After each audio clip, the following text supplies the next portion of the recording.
NK나우 전태우입니다. 2020년 올 한 해를 아우르는 키워드는 바로 코로나19일 텐데요. 코로나19가 강타한 2020년은 북한도 예외는 아니었습니다.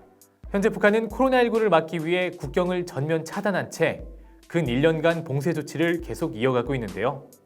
이런 북한 당국의 봉쇄 조치가 북한 사회에 어떠한 영향을 미쳤을까요? 한국무역협회가 발표한 북중무역 통계 분석에 따르면 지난 10월 북중무역은 지난해 동기 대비 무려 99.4%가 줄어 역대 최저치를 기록했습니다. 또 올해 1월에서 10월 누계 북중무역도 지난해 같은 기간보다 약 7% 감소한 것으로 나타났습니다. 또 이로 인해 북한 내부의 외화 부족 현상도 심화하고 있다고 하는데요.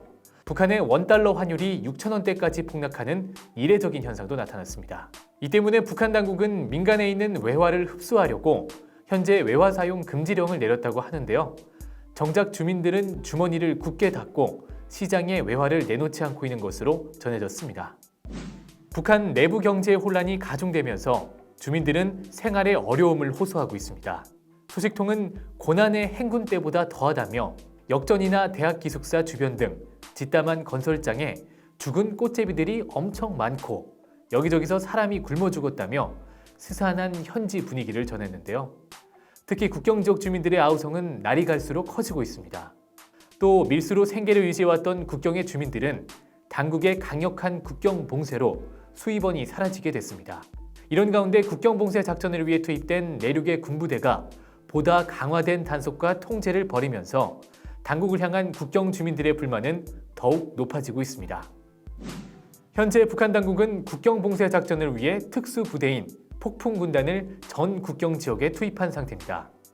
여기서 폭풍군단은 한국의 특전사와 유사한 군 조직으로 북한에서는 살인병기라 불릴 만큼 최정예 병력으로 꼽히는데요.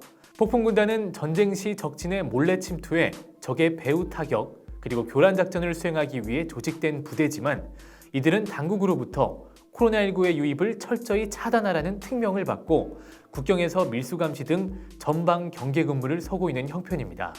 게다가 북한 주민들은 밀수를 통제하는 폭풍 군단을 미국보다 더 미워하고 사람 취급을 하지 않고 있다고 하는데요.